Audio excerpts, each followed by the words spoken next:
Assalamualaikum warahmatullahi wabarakatuh. Bismillahirrahmanirrahim. Alhamdulillahi rabbil alamin. Wa afdhalus salati wa atammu taslimi ala sayyidina Muhammadin wa ala alihi wa sahbihi ajmain.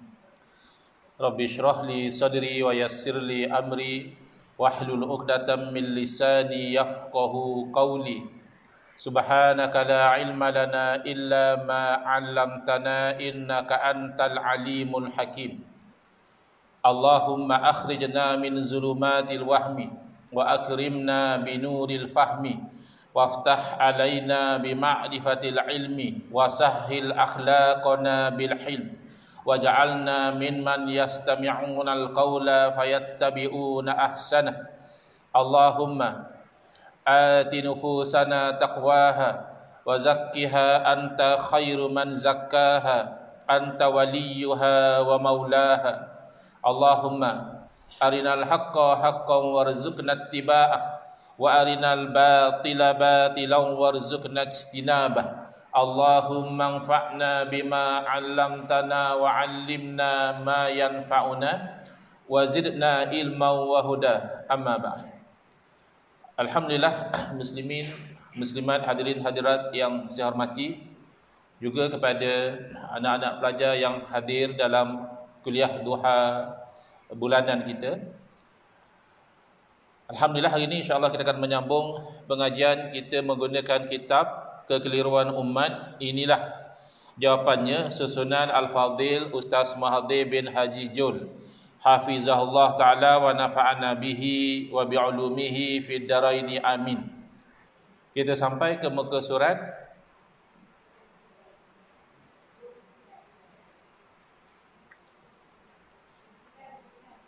29, nombor 6 ya. Baik, alhamdulillah.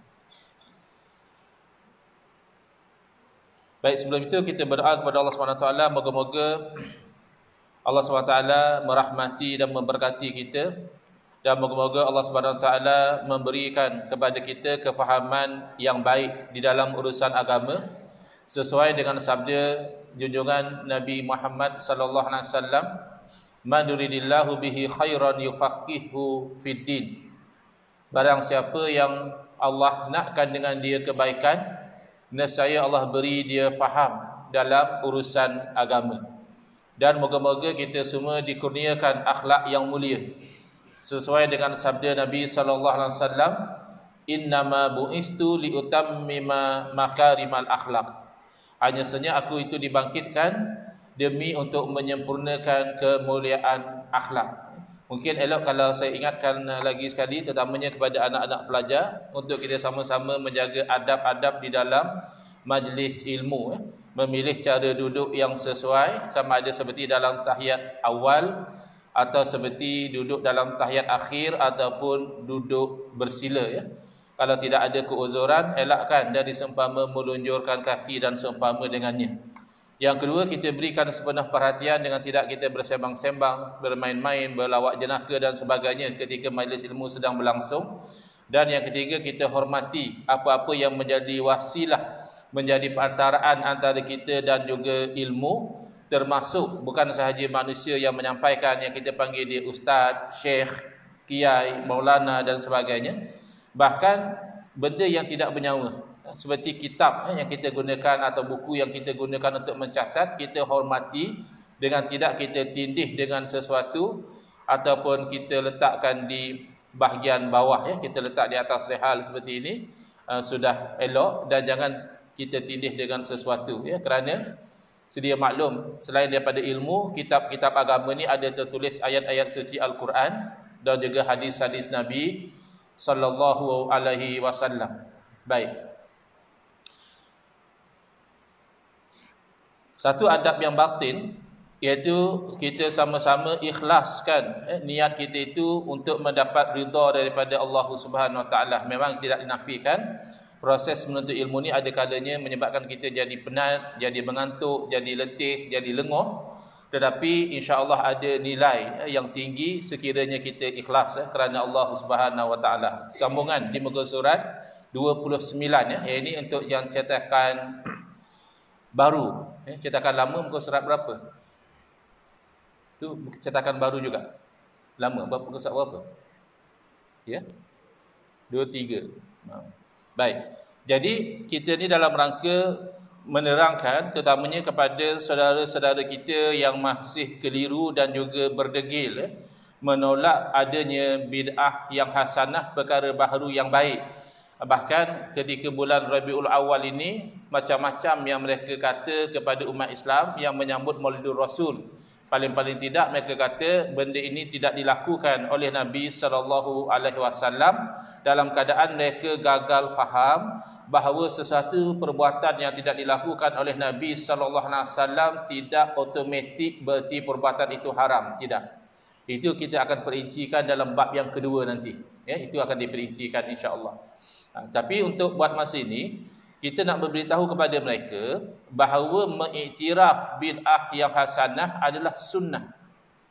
Maknanya apabila satu perkara baharu, itu namanya bid'ah, tidak bercanggah dengan syariat, itu maksudnya hasanah.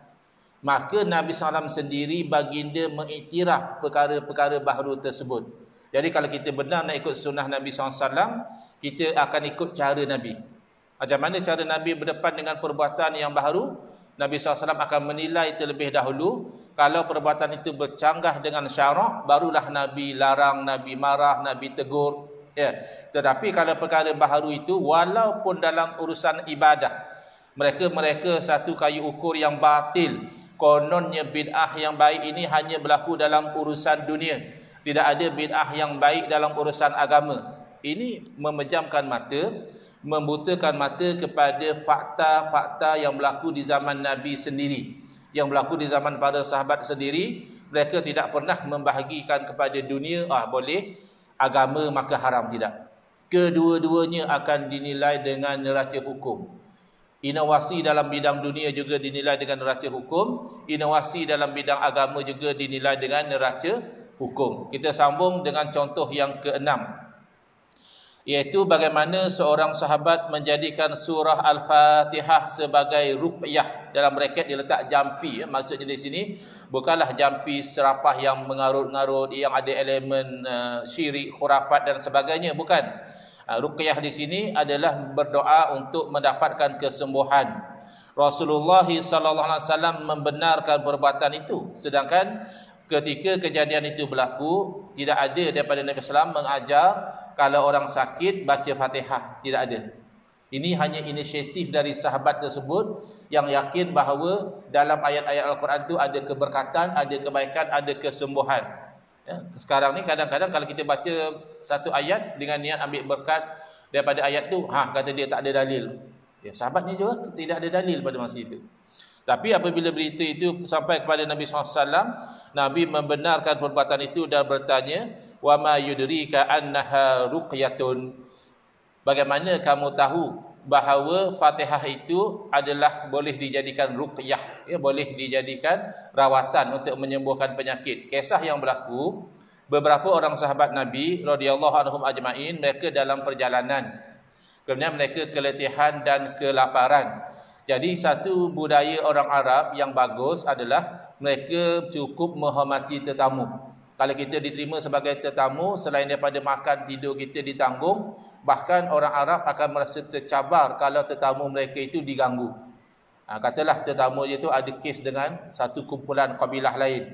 Jadi kabilah itu nak menyakiti tetamu mereka, mereka tidak akan beri. Mereka akan kata, selagi orang ini tetamu kami, jangan sentuh. Itu mengaibkan mereka. Tapi syarat mereka sudilah dahulu menerima sebagai tetamu. Jadi sahabat minta izin, sudi tak kalau terima kami sebagai tetamu? Tapi mereka tidak izinkan. Mereka tak terima. Jadi sahabat oleh kerana tidak diterima sebagai tetamu, mereka hanya berehat di pinggir kampung sajalah. Kalau diterima sebagai tetamu, bolehlah berehat dalam kampung. Mereka berehat di tepi kampung. Lalu takdir Allah Ta'ala, ketua kabilah atau ketua kampung disengat oleh kala jengking. Jadi cuba dirawat, tidak sembuh. Ada orang bagi cadangan, apa kata tanya kumpulan yang sedang rehat di tepi kampung, mana tahu ada yang boleh berobat. Jadi bila ditanya, sahabat tu fikir, inilah peluang, tadi nak makan free tak dapat, kan? Ini kata dia, boleh, saya boleh rawat. Syarat kalau sembuh, saya nak 6 ekor kambing. Lebih kurang macam tu. Karena orang zaman kita sekarang, semua kalau yang pakai perawatan Islam, kata dia ikhlas. Ya ikhlas juga, tapi makan kan kena makan juga. Ikhlas, tapi nak juga kepada upah lah. Sesuai dengan kerja yang dibuat. Tapi upah di sini dipanggil ju'alah, iaitu result oriented. Kalau sembuh baru dapat upah. Kalau tak sembuh tak.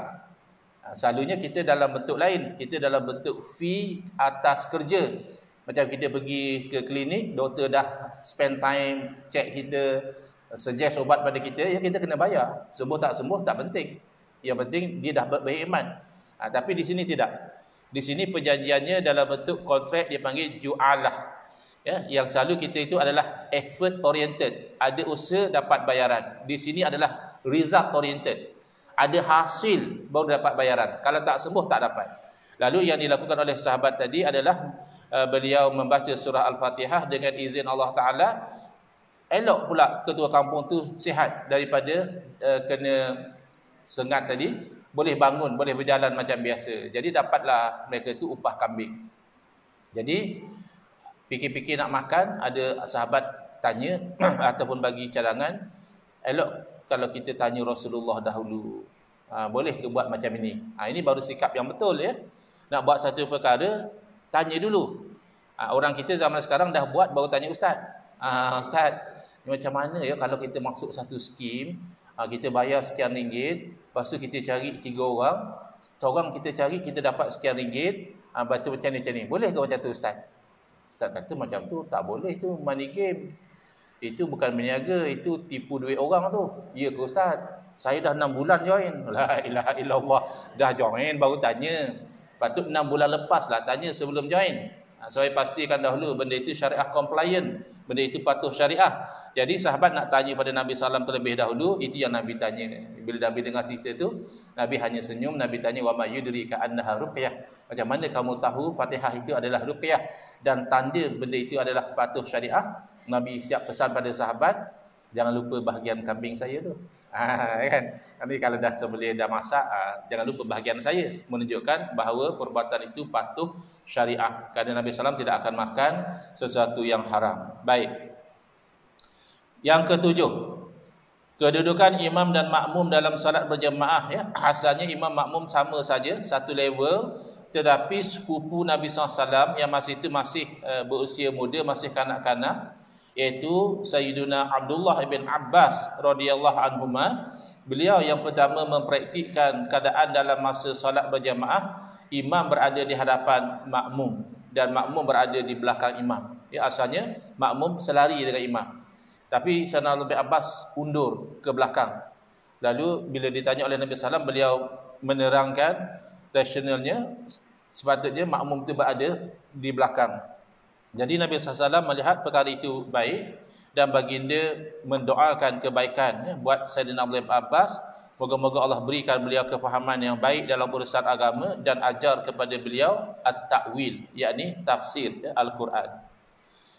Yang ke-8, cara makmum yang masbuk. Masbuk maknanya dia datang tu, dia kalau masuk dalam sembahyang, kadar masa tu tak sempat untuk dia baca Fatihah. Kalau sempat, itu maknanya dia muafiq. Tapi kadar masa itu pendek. Jadi oleh itu, di zaman kita ni, bila kita masbuk, bila imam bergerak, kita ikutlah imam kat mana. Ya?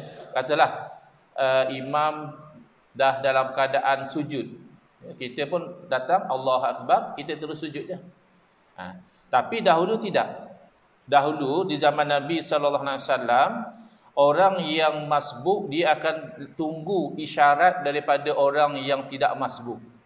Misalnya dia datang, tiba-tiba dia lihat orang tu buat isyarat macam itu, makna kamu dah tertinggal 1 rakaat. atau macam ini. Ya, bukan nak pergi sabit gambar. Kita kalau nak ambil gambar macam ini, nak bagi tahu 2 rakaat dah tertinggal. Jadi apa yang orang masbuk buat, dia takbir, dia cuba cover dulu yang dia tertinggal tadi, ya, akhirnya sempat dia tu bagi salam bersama dengan imam. Jadi cukuplah rakaat dia sebab dia dah kejar yang diberitahu tadi. Tapi tiba-tiba datang sahabat Nabi Sayyidina Muaz bin Jabal radhiyallahu anhu, beliau masbuk pada masa itu. Beliau tak tunggu apa isyarat, beliau Allahu Akbar, terus beliau ikut kat mana Nabi SAW berada.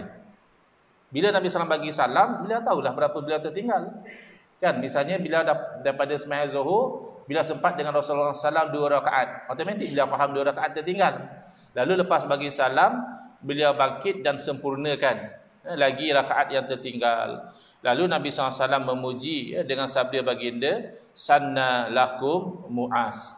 Muaz telah buat satu sunnah, yakni satu jalan yang baik untuk kamu. Sebab kita tak terkejar-kejar. Kita tenang kan, Allahu Akbar, ikut je imam. Nanti lepas bagi salam, tambah je yang mana tertinggal. Berbeza dengan sebelum itu, terpaksa mengejar-kejar imam. Baik, jadi ini contoh, ya, bagaimana walaupun Nabi SAW asalnya tidak mengajar demikian, tetapi oleh kerana perbuatan baharu itu baik, selari dengan syariat, Nabi benarkan. Yang ke-9, satu kumpulan kabilah orang Arab iaitu Bani Zuhail bin Syaiban melakukan tawassul dengan Nabi SAW. Jadi Bani Zuhail ini mereka didakwah oleh Rasulullah SAW untuk masuk Islam, untuk memeluk agama Islam. Tapi kata mereka, bukan kami tak minat, tapi kami sekarang ni sedang sibuk urusan berperang. Mereka masa itu ada urusan peperangan dengan Parsi. Jadi kata mereka, nanti kalau lepas perang nanti kami akan pertimbangkan baliklah cadangan ini. Lalu mereka pergi perang, belum masuk Islam lagi. Jadi bila nak berperang, teringat dapat satu idea tu, yang berdakwah suruh kita masuk agama dia tu, apa nama dia. Jadi dia beritahu namanya Muhammad, ya. Lalu dia bagi tahu kalau macam itu kita bertawassul, sebab kalau betul-betul dia Rasul tentu ada kebaikan. Jadi mereka bertawassul dengan menyebut nama Nabi SAW. Lalu Allah kurniakan kemenangan kepada mereka. Bila sampai berita itu kepada Nabi SAW, Nabi bersabda bi nusiru ataupun bi nasaru, dengan perantaraan namakulah mereka telah diberi kemenangan oleh Allah Subhanahu wa taala. Walaupun asalnya itu bukan satu yang Nabi ajar kepada mereka, tapi kerana menyebut nama Nabi, mengharapkan keberkatan, mengharapkan pertolongan daripada Allah, itu adalah satu perkara yang masyru', yang dibenarkan, maka Nabi SAW tidak melarang. Baik. Yang ke-10 dan terakhir, banyak dah contoh, tapi sebenarnya ia terpulang kepada keterbukaan seseorang untuk menerima sesuatu yang berbeza dari yang dia faham selama ni. Selama ni dia dah didoktrinkan, asal Nabi tak buat tak boleh, asal Nabi tak buat tak boleh. Jadi kalau dia masih terbuka, jangankan kata 10 contoh, 2-3 contoh dah cukup. Oh, macam tu punya. Tapi kalau yang berdegil tu, kita doakan hidayah sajalah. Sebab nak berhujah macam mana lagi, dah berlambat-lambat hujah yang kita bawa. Yang ke-10, tayamum bagi orang yang berjunub ketika cuaca terlalu sejuk. Bukan sejuk macam kita di sini, ya. Sejuk macam kita di sini, macam pagi tadi hujan kan sejuk. Ya, nak mandi tu agak sejuk. Mungkin ada yang sembahyang subuh dulu baru mandi. Ya, tak apalah sebab sejuk. Tapi kalau sejuk di negara yang sejuk kan kita tahu sampai 0, ya, ataupun bawah daripada 0 darjah Celsius lagi. Itu kalau nak mandi memang parah betul. Mandi junub pula tu. Kalau mandi biasa-biasa tak kisahlah, bagi basah sikit-sikit. Mandi junub kan nak kena bagi rata. Lalu apa yang berlaku? Sahabat Nabi Sayyidina Amr bin Al-As radhiyallahu anhu, satu malam dalam perjalanan beliau bermimpi. Tapi mimpi ini bukan mimpi biasa, ya. Orang putih kata wet dream, ya. Mimpi yang menyebabkan wajib mandi. Tetapi nak mandi pagi esoknya tu cuaca sangat sejuk. Lalu beliau bertayamum. Padahal asal tayamum untuk tidak ada air, kan? Ataupun paling tidak anggota yang wuduk tu tak boleh kena air.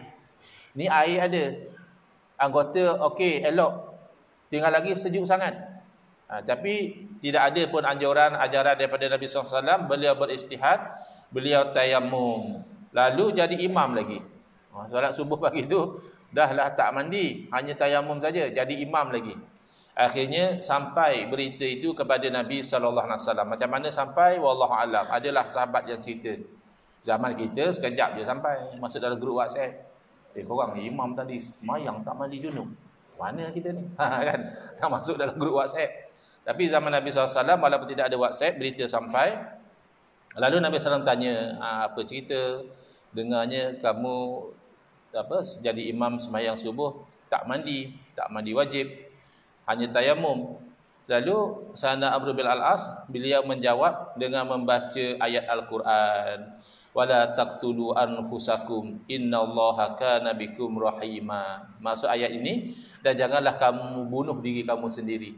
Allah tu kasihan belas kepada kamu. Maknanya difahami daripada baca ayat Quran tadi, ya Rasulullah, kalau saya mandi tadi boleh mati sejuk sangat. Allah tak bagi bunuh diri sendiri ya Rasulullah. Jadi Nabi dengar tu, Nabi senyum saja. Nabi tidak komplain apa-apa. Berarti di sini menunjukkan Nabi SAW mengiktiraf perkara-perkara baharu yang mana setelah dinilai tidak bercanggah dengan syarak. Kerana menjaga nyawa tu tuntutan agama. Bukan saja-saja tapi nak supaya badan tidak rosak bila mandi dengan air yang terlampau sejuk. Jadi faedah daripada riwayat yang telah disebutkan tadi menunjukkan bahawa Nabi SAW membolehkan adanya inisiatif yang baharu. Baik, di muka surat 32, takrir pengakuan Rasulullah SAW. Ini sangat penting dan saya perhatikan ada kawan-kawan kita yang dia stuck dekat sini. Kita dah terangkan bahawa perkara baharu tidak semestinya haram. Buktinya Nabi SAW sendiri mengiktiraf perkara-perkara baharu. Kita bawakan contoh itu ini. Dia stuck dekat sini. Dia kata apa? Dia kata yang tu lain Ustaz. Yang tu dah jadi sunnah. Yang kita bincang sekarang ni bid'ah. Bila Nabi SAW iktiraf satu perbuatan, macam kisah yang bagaimana seorang sahabat bangkit dari rokok, iktidal, dia membaca bacaan yang Nabi tidak ajar. Dia baca Rabbana lakal hamdu hamdan katsiran tayyiban mubarakan fih dan sebagainya. Nabi tak ajar. Tapi selepas daripada solat, bila Nabi tanya, dia mengaku Nabi puji. Nabi kata, aku lihat 30 lebih malaikat berlomba-lomba siapa yang menulis pahala bacaan kamu. Itu menunjukkan walaupun Nabi tak ajar benda tu baik, maka kita benarkan. Tak, kata dia, itu lain. Itu bila Nabi iktiraf, bila Nabi puji, itu sudah jadi sunnah. Namanya sunnah takririyah. Sunnah dalam bentuk periktirafan, recognition. Kan sunnah kalau masih ingat ada 3 bentuk yang utama. Pertama, apa yang Nabi cakap, yang kita kata hadis qala Rasulullah sallallahu alaihi wasallam, itu adalah sunnah qauliyah, sunnah dalam bentuk percakapan. Yang kedua, apa yang Nabi SAW lakukan, apa yang Nabi buat. Ra'aitu Rasulullah SAW, aku telah melihat Nabi SAW buat begini-begini. Itu juga sunnah. Sunnah fa'liyah namanya, sunnah perbuatan. Yang ketiga, bukan Nabi cakap, bukan Nabi buat, orang lain yang cakap atau orang lain yang buat, tapi naik status menjadi sunnah apabila Nabi SAW memuji, membenarkan, atau paling tidak Nabi SAW diam, tidak melarang. Macam kes tadilah. Sahabat baca Rabbana lakal hamdu hamdan katsiran tayyiban mubarakan fi, Nabi puji, Nabi kata malaikat tulis pahala, berebut nak tulis pahala. Maka itu sudah jadi sunnah takririyah, sunnah dalam bentuk periktirafan. Jadi mereka ini tahu, mereka yang bangkang tu mereka tahu, mereka ada ilmu, tapi mereka gagal faham. Apa yang dia cakap tu betul. Bila Nabi SAW iktiraf, jadi sunnah. Tapi dia start kat situ lah. Yang sunnah adalah sebut Rabbana lakal hamdu hamdan katsiran. Yang sunnah adalah baca qul huwallahu pada setiap rakaat. Yang sunnah adalah gunakan surah Fatihah untuk ruqyah. Dia gagal faham bahawa bila Nabi SAW mengiktiraf perbuatan-perbuatan ini, berarti sunnah Nabi adalah mengiktiraf perkara baharu yang tidak bercanggah dengan syarak. Itu sunnah Nabi. Bila dia melarang perkara baharu yang tidak bercanggah dengan syarak, berarti dia menentang sunnah Nabi sallallahu alaihi wasallam. Itu saja beza dia. Kita tidak nafikan tentang konsep sunnah takririyah itu betul, tetapi sunnah takririyah itu tidak sesempit yang mereka sangkakan. Baik, Ustaz Mahdi jawab begini. Ada pendapat yang tidak menerima adanya bid'ah hasanah. Walaupun ada riwayat-riwayat tadi dengan alasan Rasulullah SAW masih hidup ketika sahabat melakukan amalan-amalan tersebut, lalu disebut sebagai takrir, pengiktirafan. Bagaimana menanggapinya? Kata Ustaz Mahdi, jawapan pertama dijawab dari beberapa sudut. Yang pertama, walaupun pada ketika itu Rasulullah SAW masih hidup, tetapi kecenderungan untuk melakukan perkara baharu telah ada di kalangan sahabat. Mana sahabat tidak terus, oh ni Nabi tak pernah buat, kita tak boleh buat, tidak. Sahabat akan berijtihad, ya, tengok perkara ini baik, confirmkan balik dengan Nabi dan sebagainya. Tapi tidaklah sahabat itu jumud, beku seperti sebahagian orang, asalkan Nabi tidak buat, terus dia melarangnya. Tidak demikian. Sahabat sendiri buat perkara baharu yang pada ijtihad mereka, pertimbangan mereka, perkara baharu itu baik. Dan cuma untungnya sahabat, pengesahan tu datang direct daripada Nabi SAW. Bezanya, kita kalau berlaku perkara baharu, sama ada perkara baharu itu baik atau tidak, itu adalah pewaris Nabi, iaitu para ulama yang akan menimbangkan dengan Quran, sunnah, ijma', qiyas dan sebagainya. Yang kedua, mereka tidak merasakan perkara itu sebagai satu kesalahan, kerana lebih-lebih lagi Rasulullah SAW sendiri tidak melarang para sahabat melakukannya. Kalau teori yang mengatakan perkara baharu dalam urusan agama itu adalah haram, pastilah Nabi SAW akan melarang setiap perkara baharu dalam urusan agama, kerana hukumnya haram. Tapi tidak demikian. Nabi SAW akan menilai kalau selari dengan ajaran Islam, Nabi benarkan. Para sahabat mengikut panduan ayat, waf'alul khaira la'allakum tuflihun. Lakukanlah perbuatan baik, moga-moga kamu mendapat kejayaan. Sambut maulid, apa masalah? Baik ke buruk? Baik. Oh, Nabi tak buat. Ya, Nabi tak buat. Banyak perkara Nabi tak buat.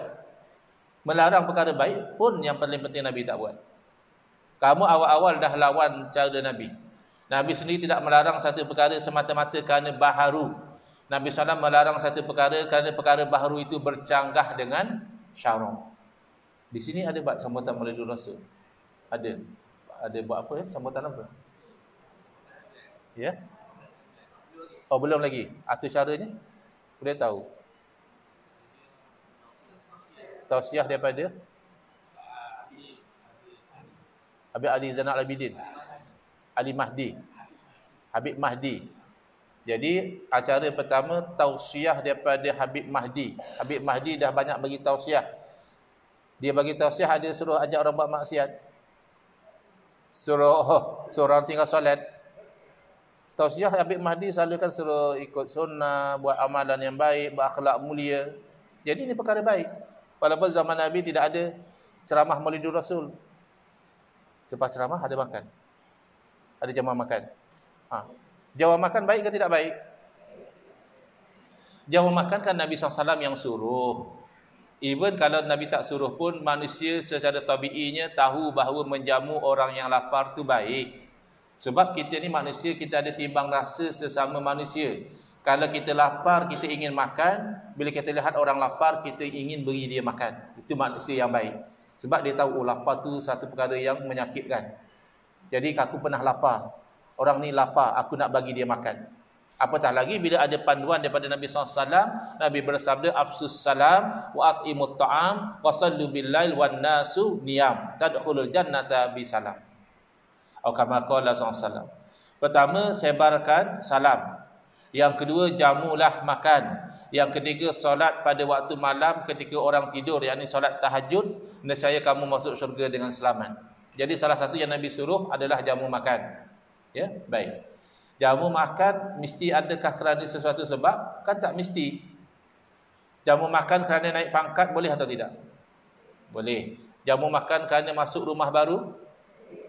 Jamu makan kerana hari jadi sendiri? Tuan-tuan, jamu makan sebenarnya hari jadi isteri? Afdal. Supaya lebih harmoni, kan? Seronok isteri kita buat jamuan makan sebenarnya hari jadi dia. Walaupun silap-silap hari bulan. Maklumlah dalam hari jadi awak, hari jadi saya belum lagi, tak apalah. Abang buat advance kata dia. Tak sabar nak tunggu, padahal lupa, boleh silap pula hari jadi. Habis buat jamuan makan sebenarnya hari jadi Rasulullah SAW, haram sesat masuk neraka. Ini otak letak kat mana ni? Hari jadi sendiri buat jamuan makan boleh. Hari jadi Rasulullah SAW buat jamuan makan sesat. Ada pula orang sambut maulid, kau buat ceramah pasal Syekh Ibn Utsaimin, tak ada tarikh lain kah? Asal boleh berbeza dengan masyarakat Islam, kamu buat. Seluruh dunia cerita pasal sirah Nabi SAW, mengenal diri peribadi Nabi SAW, kamu pergi buat program kenal ulama Wahabi, ni apa cerita? Bukan tak boleh dah kamu minat dengan dia, buatlah hari lain, biarlah tak nampak sangat. Yang kamu pilih 28 September baru ni bersama 12 Rabiul Awal tu dah kenapa? Memang nak berbeza. Memang tak suka kah nak sama dengan umat Islam yang lain? Oh, kami nak namakan zikra Rasul. Habis yang buat maulid bukan kerana zikra Rasul. Bukan kerana nak ingat Nabi. Oh, tapi hari 12 itu bukan hari kelahiran, itu hari kewafatan. Yalah, kalau hari kewafatan sekalipun yang kami raikan hari kelahiran. So what kalau kebetulan hari kewafatan Nabi SAW dan hari kelahiran baginda pada hari yang sama, yang kami gembira bukan kewafatan baginda, yang kami gembira adalah kelahiran baginda. Apa masalah dengan kamu? 12 Rabiul Awal mungkin macam-macam lagi yang berlaku dalam dunia ni. Yang kami raikan bukan yang itu. Yang kami raikan kelahiran Nabi SAW. Tapi khilaf, tak pasti Nabi lahir 12 Rabiul Awal, apa masalah? Ya ilaha illallah. Kalaupun Nabi SAW bukan lahir 12 Rabiul Awal, tidak menjejaskan rasa cinta, kasih, ingatan pada Nabi SAW. Kerana dia bukan macam sambut hari raya. Hari raya pastikan 1 Syawal. Jangan 28 Ramadan dah raya. Itu lain. Itu siap kita tengok anak bulan, nak pastikan memang kita raya 1 Syawal. Tapi rayanya kita hari kelahiran Nabi SAW bukan kerana tarikhnya, bukan kerana harinya, tapi kerana tujuannya untuk kasih kepada Nabi SAW, dan kasih kepada Nabi SAW ni adalah kewajipan agama. Baik. Mereka juga berpandukan kepada hadis riwayat Imam Muslim yang terdahulu, man sanna fil islami sunnatan hasanatan. Barang siapa yang mengadakan dalam Islam satu sunnah, satu jalan yang baik. Ni Wahabi-Wahabi yang dengar live, jangan sibuk tanya, dengar. Tanya macam-macam, jawapan tak mau dengar. Kata tuan, ni yang ikut live ni, kadang mereka suka tanya macam-macam, dengar tak mau. Tanya rajin, faham tak mau. Dengar orang cerita, jangan tanya macam-macam, tanya nanti. Baik. Man sanna fil islami sunnatan hasanatan, barang siapa yang mengadakan dalam Islam satu sunnah yang baik. Mana para sahabat termotivasi dengan dorongan daripada Nabi SAW nak buat satu perkara, pastikan baik.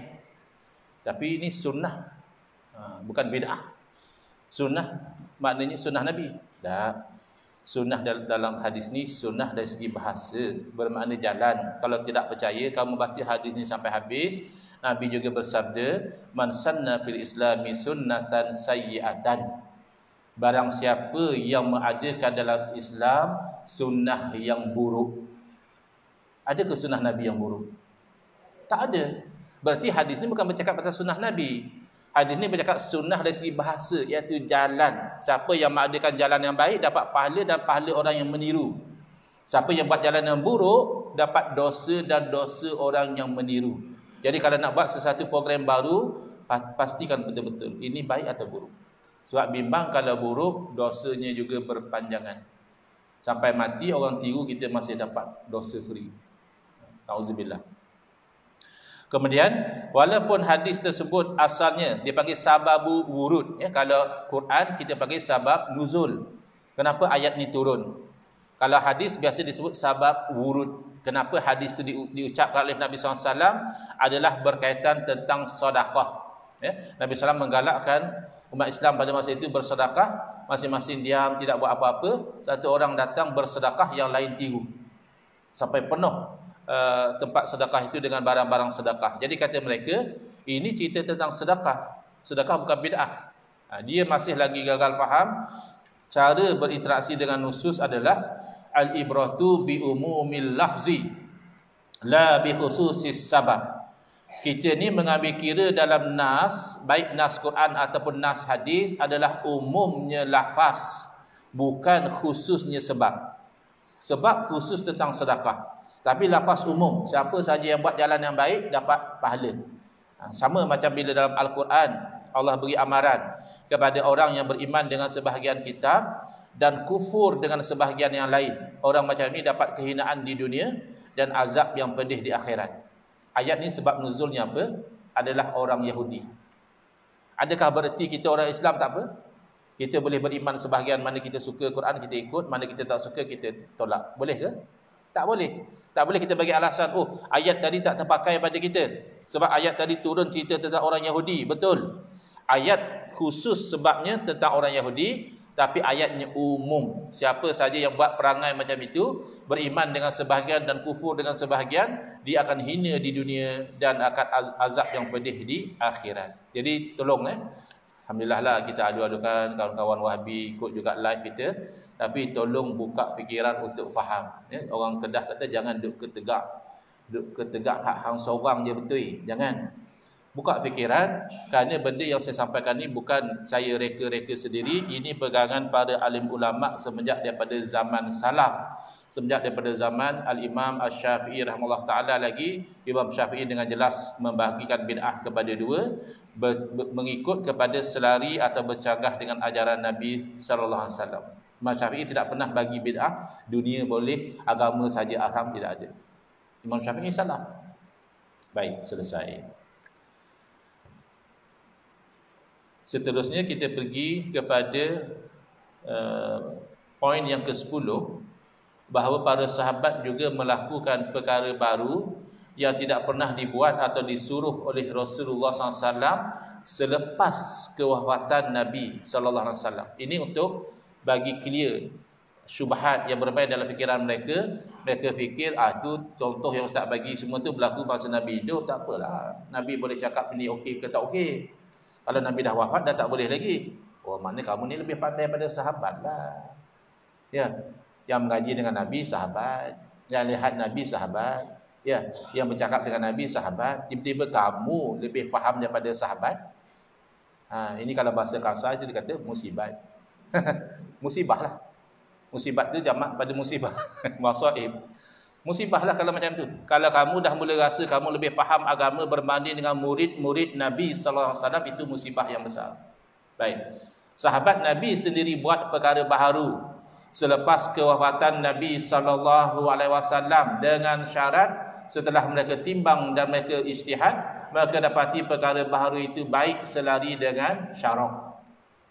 Soalan, apakah perkara baru yang dilakukan oleh para sahabat walaupun perkara baru tersebut tidak pernah dilakukan, tidak pernah disuruh atau dibuat oleh Nabi SAW, dan sahabat buat perkara baru itu selepas kewafatan baginda sallallahu alaihi wasallam? Jawapan, riwayat dan sejarah mencatatkan bahawa para sahabat radhiyallahu anhum melakukan perkara baru yang tidak pernah dibuat atau disuruh oleh Nabi SAW selepas kewafatan baginda, antaranya pengumpulan Al-Quran oleh Sayyidina Abu Bakar radhiyallahu anhu. Kata dia perkara baru hanya urusan dunia boleh. Urusan kumpul Al-Quran ni urusan dunia ke urusan agama? Sepaham kita urusan agama. Kerana yang dibuat tu nak menjaga supaya Al-Quran ini walaupun hilang dengan kematian orang yang menghafalnya, tapi masih ada tercatat dalam mushaf. Jadi orang tahu inilah Quran yang sebenar. Itu urusan agama. Baik. Kalaulah kamu nak berargue juga, kamu nak kata tak, mengumpulkan Al-Quran dalam satu mushaf ni hanya urusan dunia, maka kita tanya, kenapa Sayyidina Abu Bakar radhiyallahu anhu mula-mula tak nak buat? Adakah Sayyidina Abu Bakar tak tahu urusan dunia boleh buat? Sayyidina Abu Bakar mula-mula tak nak buat. Yang cadang bagi cadangan, bagi proposal Sayyidina Umar. Sebab Sayyidina Umar radhiyallahu anhu kata tengok pada masa tu banyak berlaku peperangan antara umat Islam dengan orang kafir dan ramai orang-orang yang hafal Al-Quran mati syahid. Jadi Sayyidina Umar timbul kebimbangan kalau tak dikumpulkan Al-Quran dalam satu mushaf, nanti orang tak tahu Quran sebenar macam mana. Lalu dicadang pada Sayyidina Abu Bakar. Sayyidina Abu Bakar mula-mula tak nak buat. Apa alasan tak nak buat? Sebab bid'ah. Kaifa af'alu syai'an lam yaf'alhu Rasulullah. Macam mana wahai Umar aku nak buat benda ni, Nabi pun tak pernah buat. Mana ada timbul kebimbangan. Benda Nabi tak buat, aku perlu buat ke ni? Lalu dipujuk oleh Sayyidina Umar. Kalau memang urusannya mesti dunia boleh, agama saja yang tak boleh, tentulah Sayyidina Umar akan pujuk Sayyidina Abu Bakar dengan mengatakan, buatlah wahai Abu Bakar, ini hanya urusan dunia saja. Kan sepatutnya macam itu. Tapi tidak. Sayyidina Umar ketika memujuk mengatakan, huwa wallahi khair. Buatlah Abu Bakar, benda ini demi Allah benda baik. Jadi dia bermain dalam fikiran dua sahabat ni, ini benda baru ni baik ke tidak? Baik ke tidak? Bila diyakinkan bahawa benda ini baik, maka Sayyidina Abu Bakar melakukan perkara bid'ah ini. Tidak pernah dilakukan oleh Nabi SAW, mengumpulkan Al-Quran dalam satu mushaf. Sayyidina Abu Bakar mulanya tak nak buat kerana benda itu Nabi tak buat, tapi setelah diyakinkan bahawa perkara itu baik, maka dilakukan. Berarti sahabat pun melakukan perkara baharu bila mereka yakin perkara itu baik. Yang kedua, perintah solat tarawih. Sebelum tu, lagi satu yang mereka masih stuck dan tak faham-faham. Ya, tolong ya kawan-kawan Wahabi yang ikut live ni, cuba faham kat sini. Kau sini ada Wahabi juga? Kalau ada angkat tangan, saya boleh address terus. Agak-agak tak ada lah. Ya, tak ada lah insyaAllah ya. Yang live tu mungkin ada. Mereka kata begini, yang ni lain Ustaz. Yang ni yang buat dia adalah Sayyidina Abu Bakar. Sayyidina Abu Bakar tu Khulafa' Ar-Rasyidin. Nabi yang suruh kita ikut Khulafa' Ar-Rasyidin. Itu sunnah. Alaikum bisunnati wa sunnatil khulafa'ir rasyidin al-mahdiyyin. Hendaklah kamu ikut sunnah aku dan ikutlah sunnah Khulafa' Ar-Rasyidin. Sayyidina Abu Bakar kan Khulafa' Ar-Rasyidin. Jadi apa yang beliau buat itu sunnah. Tengok. Dia tahu, dia masih gagal faham. Jangan kita ingat kawan-kawan kita Wahabi ni semuanya jahil. Ada yang jahil tapi ada yang alim, ada yang tahu. Dia tahu. Tapi dia gagal faham bahawa sunnah Khulafa' Ar-Rasyidin yang Nabi suruh kita ikut, antaranya adalah buat benda baru yang baik dari segi syarak walaupun Nabi tak buat. Itulah sunnah Khulafa' Ar-Rasyidin, terbukti. Jadi kita dengan dia sama setuju. Dia pun kata kita kena ikut sunnah Khulafa' Ar-Rasyidin, kita juga setuju kena ikut sunnah Khulafa' Ar-Rasyidin. Tapi dia stuck. Dia hanya ingat kumpul Al-Quran itu saja sunnah. Dia tak faham bahawa itu adalah sunnah yang menunjukkan bahawa para sahabat mereka akan melakukan perkara yang Nabi sendiri tak buat. Dan walaupun dalam urusan agama, dan walaupun dalam urusan ibadah, selagi mana perkara itu tidak bercanggah dengan syarak, itu sunnah Khulafa' Ar-Rasyidin yang kita kena ikut. Kalau kita masih berdegil, bermakna kita melanggar sunnah Nabi, kerana Nabi yang suruh kita ikut Khulafa' Ar-Rasyidin radhiyallahu anhum ajma'in. Baik. Yang kedua, perintah solat tarawih berjamaah di masjid dipimpin oleh seorang imam. Dilakukan bid'ah ini oleh Sayyidina Umar radhiyallahu anhu, yakni bid'ah yang hasanah. Ustaz jangan pandai-pandai pula kata Sayyidina Umar buat bid'ah. Loh, Sayyidina Umar yang kata, nikmatil bid'atu hazihi, kata Sayyidina Umar. Sebaik-baik perkara bid'ah, ni dia kata dia. Bukan saya yang kata. Sayyidina Umar yang menamakan ni bid'ah. Tapi itu bid'ah dari segi bahasa je Ustaz. Kamu yang tak faham cerita, ceritanya macam ni. Bila kita bawa kata-kata Sayyidina Umar yang mengatakan sebaik-baik perkara bid'ah, inilah dia. Dia tak mau, dia nak kata bid'ah semua sesat. Tiba-tiba Sayyidina Umar kata bid'ah baik. Jadi ada yang mengambil sikap komplain Sayyidina Umar. Ini diceritakan oleh Al-Fadhil Ustaz Syuhada dari Negeri Sembilan. Dia cerita pada kami di Bogor, di hadapan guru kami Tuan Guru Syekh Nuruddin Al-Banjari Al-Makki Hafizullah Ta'ala. Ketika itu beliau baru balik dari umrah kalau tidak silap saya. Kata beliau ada seorang pensyarah di Arab Saudi berkuliah di Masjid Nabawi. Lalu dia itu mengatakan semua bid'ah sesat. Dan dia kesal kalau Sayyidina Umar mengatakan ada bid'ah yang baik. Dia berkata, ya laita hadzal rajul lam yaqul hadzal kalam. Ini perangai Wahabi. Sahabat Nabi pun dia komplain. Dia kata alangkah bagusnya kalau lelaki ini ditunjuk kepada makam Sayyidina Umar, tidak bercakap apa yang dia cakap. Jadi kamu tu lebih pandai daripada Sayyidina Umar rupanya. Dia harap Sayyidina Umar tak cakap macam itu. Itu satu. Yang kedua, dia terpaksa terima kalau Sayyidina Umar berpegang begitu, tapi dia cuba kona. Dia kata, itu memang betul Sayyidina Umar sebut bid'ah, tapi bid'ah dari segi bahasa saja. Baik, pertama dia kena faham. Kalau kamu kata bid'ah dari segi bahasa bermakna setiap yang baru. Bid'ah dari segi syarak dia lebih khusus. Perkara baru yang tak berlaku zaman Nabi. Jadi kalau kamu kata bid'ah dari segi bahasa, ya bid'ah dari segi syarak juga, kerana ia perkara baru. Sedangkan kamu nak kata sembahyang tarawih itu bukan bid'ah. Jadi dia tak faham. Ya. Kenapa ulama kata bid'ah dari segi bahasa? Kerana ulama dalam mentakrifkan bid'ah, masih ingat ada dua pendekatan. Satu, asal baru tak ada zaman Nabi, nama bid'ah dulu. Lepas tu baru kita cek. Ada dalil yang menyokong, kita panggil bid'ah hasanah. Tak ada dalil yang menyokong, kita panggil bid'ah sayyi'ah. Itu pendekatan yang pertama.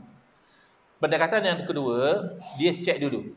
Dia tak nama bid'ah dulu, dia cek dulu. Ada tak dalil yang menyokong? Ada. Jangan namakan bid'ah. Tapi ini kan baru. Ayolah, bid'ah lah dari segi bahasa. Itu maksud dia. Jadi mereka ini mengkhususkan istilah bid'ah ini untuk perkara baru yang tak ada dalil saja.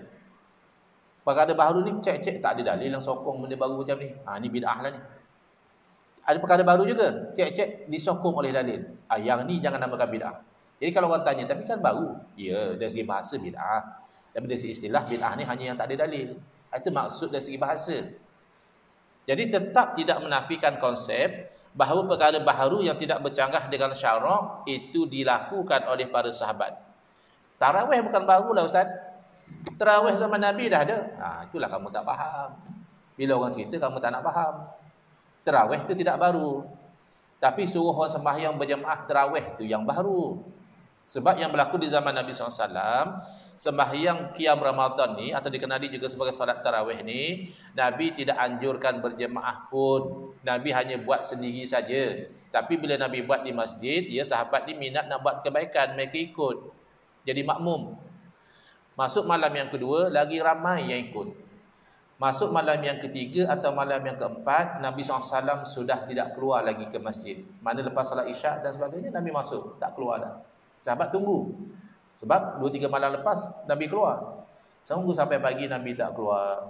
Dan Nabi SAW bagi tahu, saya itu bukan tak perasan kamu tunggu, tapi saya tak mahu benda ini diwajibkan. Kalau diwajibkan nanti membebankan. Kalau sunat tak apa. Buat dapat pahala, tak buat tak berdosa. Kalau wajibkan berdosa, tak buat. Jadi bila Nabi SAW tak keluar, selepas daripada itu tarawih dibuat masing-masing lah. Ada yang jemaah dengan orang itu, ada jemaah dengan orang sana, ada sembahyang seorang-seorang. Sebab Nabi dah tak keluar. Ya. Maka bila tiba zaman Sayyidina Umar radhiyallahu anhu, Sayyidina Umar lihat dalam keadaan orang sembahyang macam itu, imam di sini seorang, imam di sini seorang, sembahyang seorang-seorang, Sayyidina Umar mencadangkan, alangkah eloknya kalau yang sembahyang tarawih itu semuanya sembahyang di belakang seorang imam sahaja. Lalu bila dilakukan, Sayyidina Umar tengok, dah cadangan itu dilaksanakan, datanglah komen, nikmatil bid'atu hazihi. Sebaik-baik perkara bid'ah inilah dia. Bukan tarawihnya tu, tapi suruhan supaya sembahyang tarawih di belakang satu imam itu yang bid'ah, dan ia komen bid'ah yang hasanah oleh Sayyidina Umar. Kamu lebih faham agama daripada Sayyidina Umar. Ini bahaya orang yang kena penyakit Wahabi ni. Pertama, akal dia jadi tumpul. Yang kedua, akhlak dia jadi rosak. Dia rosak akhlak, menganggap dia lebih baik daripada sahabat, lebih faham agama daripada sahabat. Ada yang sampai kata, itu hanya sunnah Sayyidina Umar saja. Kamu nak ikut sunnah Nabi ke sunnah Sayyidina Umar? Ya. Ikut sunnah Sayyidina Umar tu lah ikut sunnah Nabi. Kerana Nabi yang suruh ikut Sayyidina Umar. Tapi itulah, kalau ada saudara-saudara kita yang dah terpengaruh, kita doakanlah. Sebab kesian juga.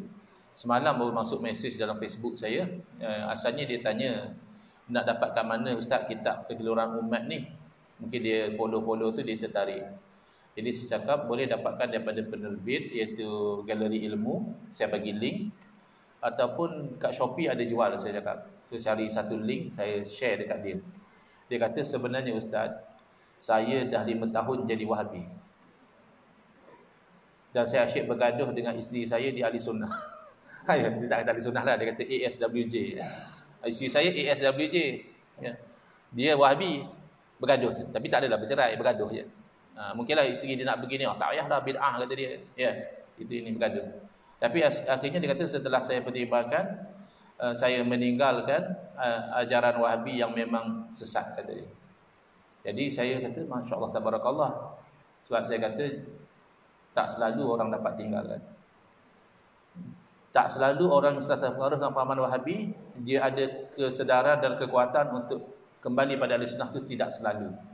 Bahkan dalam hadis ada isyarat mereka tidak akan kembali. Nabi sallallahu alaihi wasallam beritahu yamrukuna minad-din. Mereka ni meluncur keluar dari agama.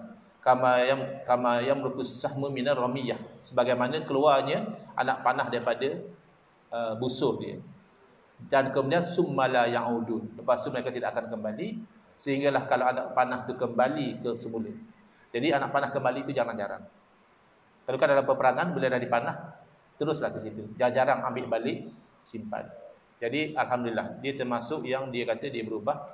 Lalu saya tanya, kalau tak keberatan, boleh tak tuan kongsikan macam mana tuan boleh terpengaruh dengan fahaman Wahabi dan macam mana tuan boleh sedar dan ada kekuatan untuk tinggalkan. Bukan apa, nak ambil pengajaran supaya orang lain boleh kongsi. Tapi setakat ni dia belum jawab lagi. Perubahan tu baru berlaku semalam ya. Baik. Yang ketiga, Sayyidina Abdullah bin Mas'ud radhiyallahu anhu membuat perubahan lafaz tasyahhud. Yang ni yang Ustaz Saman Ali kona baring dekat Perlis ni. Kot Ustaz Saman Ali dengar lah. Tak dengar kot live saya. Ustaz Saman Ali saya tanya dia, sebab orang-orang yang mempertahankan Wahabi, saya tak kata Wahabi lah sebab Ustaz Saman Ali tak mengaku dia Wahabi. Mana Ustaz tahu? Saya tanya dia depan-depan. Saya tanya Ustaz Saman Ali Wahabi ke? Dia kata dah 3 kali saya cakap saya bukan Wahabi. Oh, mana 4 kali lah campur saya tanya. Kan? Tapi mempertahankan Wahabi confirm. Sebab dalam dialog tu dia kata Wahabi Ahli Sunnah wal Jamaah. Wahabi itu betul. Saya kata tidak, Wahabi itu sesat. Jadi dia kata tak Wahabi Ahli Sunnah wal Jamaah tapi dia bukan Wahabi. Kan pelik juga. Dr. Quib cakap yang paling penting daripada dialog ini, Perlis bukan Wahabi. Saya pun garu kepala. Dah kalau Wahabi Ahli Sunnah wal Jamaah, apa yang penting sangat Perlis bukan Wahabi? Kalau kami penting kita bukan Wahabi. Sebab bagi kita Wahabi itu sesat. Maka penting kita bukan Wahabi supaya kita tidak sesat. Bagi mereka Wahabi itu Ahli Sunnah wal Jamaah. Tiba-tiba yang penting kami bukan Wahabi, yang penting kami bukan Ahli Sunnah wal Jamaah. Ini apa punya sembang? Tak faham saya. Kalau Wahabi betul, kita tak kecil hati sangat dia panggil Wahabi. Kan? Jadi saya tanya dia, oleh kerana dia mempertahankan fahaman Wahabi dan Wahabi mengatakan bahawa istighosah itu sesat. Bahkan syirik. Istighosah, madad ya Rasulullah, aghithna ya Rasulullah. Itu syirik kata Wahabi. Sebab minta tolong dengan Nabi. Kita kata apa masalah syirik? Minta tolong dengan Nabi secara asbab. Minta tolong dengan Allah tu hakikat. Oh tu masih hidup boleh lah. Lah apa beza? Masih hidup pun Nabi tak boleh tolong kalau secara hakikat. Tak percaya buka ayat Quran. Allah berfirman, "Qul la amliku li nafsi naf'an wala dharra." Katakanlah wahai Muhammad, aku tidak milik untuk diri aku sendiri sebarang manfaat atau mudarat. Bila tu? Masa Nabi masih hidup Nabi tak milik. Itu secara hakikat. Secara asbab sambungan daripada ayat tu. Illa masya Allah. Kecuali apa yang Allah kehendaki, memang Nabi menjadi sebab kepada kebaikan. Mudah je akidah Ahli Sunnah wal Jamaah ni. Lalu saya tanya dia. Sebelum tu saya dah pernah tanya dia satu forum lain, minta dalil Quran hadis. Yang berkenaan jawab, oh dalil banyak jadi dalam Quran semua. Bab mai satu. Sengak sampai habis mesyuarat, tak ada satu dalil buat bab mai. Kata ada banyak. Jadi oleh kerana itu dalam dialog saya tak tanya dalil lah, saya tanya ada tidak ulama salaf yang mensyirikkan istighosah? Ada tadi. Imam Ibn Aqil. Pertama, Imam Ibn Aqil bukan ulama salaf. Bila ulama khalaf, ulama kemudian. Yang kedua, Imam Ibn Aqil termasuk ulama yang menganjurkan istighosah. Bukan mensyirikkan, menganjurkan istighosah. Tapi orang seni debat ni dia asal boleh jawab. Pasal penonton bukan tahu betul tak betul, betul tak? Dalam debat, bila dijawab, yang penting boleh jawab. Kalau tak boleh jawab, macam saya tak boleh jawab, kena hentamlah. Padahal jawapan tak relevan dengan tajuk. Tak ada masalah. Yang penting jawab dulu. Rupanya macam tu seni debat. Bila kita cek mana ada Mana ada Ibn Aqil mensyirikkan istighosah? Tak ada. Apa poinnya? Poinnya dia kata Abdullah bin Mas'ud mengubah lafaz selawat. Betul. Tapi bukan mensyirikkan istighosah. Ini dua benda yang berbeza. Istighosah tu minta tolong kepada Nabi SAW, minta tolong kepada wali, kata mereka syirik. Kita kata mana dalil? Tak ada. Sayyidina bin Mas'ud lupa ubah lafaz selawat, bukan mensyirikkan. Beliau daripada assalamu alayka ayyuhan nabi, itu lafaz yang asal. Salam ke atasmu wahai nabi. Lalu diubah oleh Sayyidina bin Mas'ud assalamu alaihi, salam ke atas baginda. Selepas Nabi wafat, beliau tidak lagi kata assalamu alayka, beliau kata assalamu alaihi, ataupun assalamu ala nabi. Itu saja yang dibuat oleh Sayyidina bin Mas'ud. Bukan beliau kata istighosah syirik sebagaimana yang didakwa oleh Ustaz Salman Ali. Itu satu kesalahan fakta, sama ada sengaja atau tidak, wallahu alam. Tak betul. Dan ijtihad beliau tidak diikut oleh sahabat lain. Ijtihad beliau seorang. Kita, mazhab kita masih ikut yang asal, assalamu alayka, salam ke atasmu. Kerana tidak ada masalah, walaupun Nabi SAW telah wafat, tidak menghalang kita khitab Nabi dengan anta, yakni awak. Seolah kita berdepan dengan Nabi SAW, kerana di alam arwah bagi dia disampaikan salam daripada umat, dan bagi dia menjawab salam umat. Kemudian penulisan Al-Quran, Rosam Usmani, dan perintah azan pertama pada hari Jumaat oleh Sayyidina Uthman bin Affan radhiyallahu anhu. Azan pertama di sini maksudnya dari segi turutan masa. Dari segi kewujudan, kira yang kedua lah. Zaman Nabi, azan hanya satu kali untuk salat Jumaat, bila masa khatib naik atas mimbar. Perhati, bila kita salat Jumaat nanti, khatib naik atas mimbar, khatib bagi salam, wassalamualaikum warahmatullahi, khatib duduk. Apa berlaku pada masa itu? Bilal azan. Zaman Nabi macam itu. Itu satu je. Zaman Sayyidina Abu Bakar radhiyallahu anhu, zaman Sayyidina Umar radhiyallahu anhu pun sama. Azan satu tu je, masa khatib dah ada atas mimbar. Tapi Sayyidina Uthman bin Affan radhiyallahu anhu, bila sahabat Nabi yang alim, yang bijak, bukan jumud, tidak. Bila tengok, oh zaman sekarang kalau azan sekali ramai dah tak sempat salat Jumaat. Kerana penduduk dah ramai, berniaga jauh dari masjid, tak macam zaman Nabi. Jadi Sayyidina Uthman membuat azan yang bid'ah. Maksudnya bukan bid'ah macam Wahabi faham, sesat. Bid'ah maksudnya baru. Zaman Nabi tak ada, masa Abu Bakar tak ada, zaman Sayyidina Umar ada. Sayyidina Uthman suruh azan dulu. Khatib belum keluar lagi, azan dulu. Jadi dengan azan yang pertama itulah orang-orang berniaga, oh ni dah hari Jumaat dah dekat, mereka bersiap. Jangan, orang berniaga ni kadang hari apa pun dia tak tahu. Jumaat hari ni, la ilaha illallah. Lupa dia hari Jumaat. Nasib baiklah ada bid'ah orang baca Quran sebelum azan Jumaat kan. Kan selalu orang tak baca Quran kalau nak zuhur. Dia dengar baca Quran, oh Jumaat hari ni, sempat dia sembahyang Jumaat. Jadi memandangkan tujuan itulah Sayyidina Uthman berijtihad dan menambah azan yang bid'ah ini. Ada orang masih sombong lagi. Kata dia, alah ustaz, itu takat ijtihad Sayyidina Uthman je pun. La ilaha illallah. Sayyidina Uthman bukan Uthman Kuala Selangor. Sayyidina Uthman punya ijtihad ni mahal nilainya. Nak level imam-imam mazhab tinggi lagi, Sayyidina Uthman punya ijtihad. Dan kamu jangan lupa, bila Sayyidina Uthman ijtihad, tidak ada seorang sahabat Nabi pun yang bangkang. Tak ada yang kata ini mana boleh zaman Nabi, tak ada. Semua setuju. Berarti ijma' sahabat Nabi boleh buat perkara baru dalam urusan ibadah, azan urusan ibadah, asalkan selari dengan syarak. Baik. Lepas tu apa tu, ulama kita dahulu ketika merdeka, hari merdeka, bersyarat merdeka, mereka benarkan azan. Padahal kalau kira dalil, mana ada azan hari merdeka? Yang ada ke merdeka zaman tu kan? Tapi sebab benda itu sebagai simbolik kepada kalimah tauhid dilaungkan. Kemudian Sayyidina Ali radhiyallahu anhu mencipta selawat ke atas Nabi SAW. Sekarang semua selawat nak dibid'ahkan. Selawat tafrijiyah tak boleh, selawat nariyah tak boleh, selawat syifa syirik kata dia. Pernah dengar? Ada orang mensyirikkan selawat syifa. Cek. Di Malaysia ada satu negeri memfatwakan selawat syifa itu mengandungi elemen syirik. Walaupun kita menghormati hak untuk mereka buat fatwa, tapi kita tidak bersetuju. Kenapa? Kerana bercanggah dengan pendirian ahli sunnah wal jamaah dan bercanggah dengan hadis Nabi. Kenapa dia kata syirik?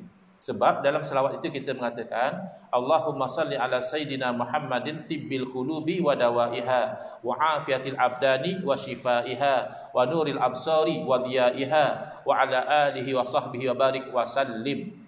Antara lafaz selawat kita mengatakan Nabi SAW syifa, kesembuhan. Jadi kata dia yang menyembuhkan penyakit adalah Allah.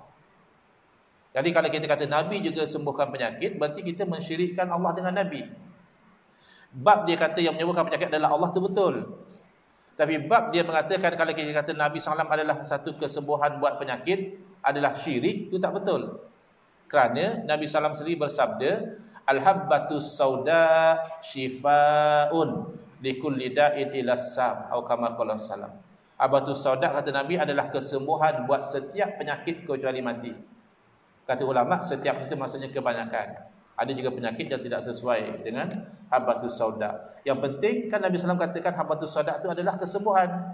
Adakah habbatus sauda itu sama seperti Allah? Tak mungkin kalau syirik Nabi tuturkan kalimah syirik. Maka menisbahkan sifat kepada makhluk boleh, tapi dengan jalan asbab, mana makhluk menjadi sebab kesembuhan. Yang menyembuhkan siapa? Ya Allah. Mudah, jelas akidah Ahlussunnah wal Jamaah. Ya, kalau akidah Wahabi tak jelas. Allah di mana? Di luar alam. Allah kalau duduk atas bukit lebih dekat dengan Allah Taala. Itu macam mana? Ini dah jadi cerita dewa.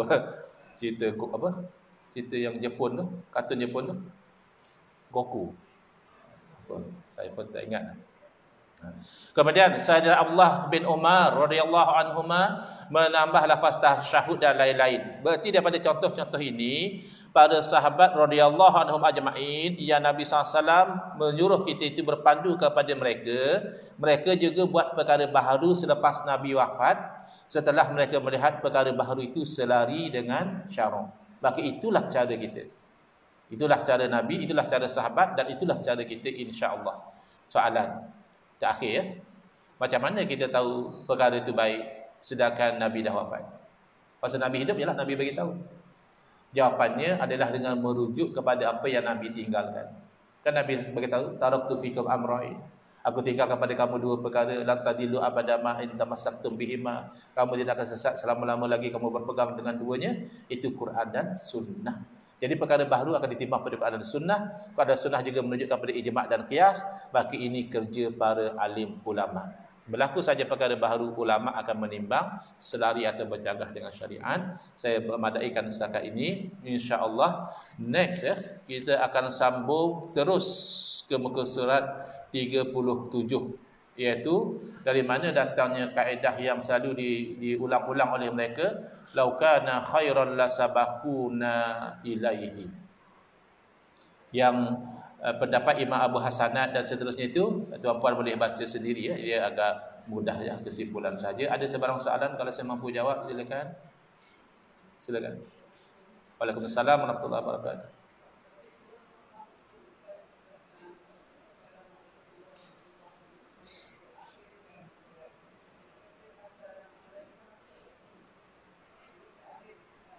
Tahiyat akhir. Jadi kita kalau ikut mazhab kita masih maintain baca sebagaimana yang dibaca ketika hayat Nabi, iaitu assalamu alayka ayyuhan nabiyyu wa rahmatullahi wa barakatuh. Bukan assalamu ala nabi. Assalamu alayka, maksudnya salam ke atasmu. Kita masih baca macam itu. Bukan. Bukan. Assalamualaikum tu maksud bagi salam. Maksud bagi salam untuk keluar pada solat, iaitu assalamualaikum ya. Kalau masa tahiyat, kan kita baca at-tahiyatul mubarakatus salawatut thayyibatu lillah. Assalamu alayka ayyuhan nabi. Yang assalamualaikum tu yang nak habis solat tu, assalamualaikum warahmatullahi. Itu assalamualaikum. Wallahu a'lam. Lagi? Baik, kalau tidak ada soalan, saya ucapkan terima kasih atas perhatian. Saya mohon maaf atas salah dan kesilapan. InsyaAllah kita berjumpa lagi pada kuliah yang akan datang. Hadza wabillahi taufiq wal hidayah. Wassalamualaikum warahmatullahi wabarakatuh. Bismillahirrahmanirrahim. Alhamdulillahirabbil alamin wassalatu wassalamu ala asyrafil anbiya'i wal mursalin wa ala alihi wa sahbihi ajma'in. Allahumma shrah sudurana wa ahsin akhlaqana wa azim ujurana wa nawwir qulubana bi nuri hidayatika kama tar'adha bi nuri syamsika abadan abada. Allahumma kunna min dhillil ma'siyati ila izzit ta'ati ya arhamar rahimin. Wa sallallahu ala sayidina Muhammadin wa ala alihi wa sahbihi wasallam. Walhamdulillahirabbil alamin. Amin ya rabbal alamin wal afu minkum.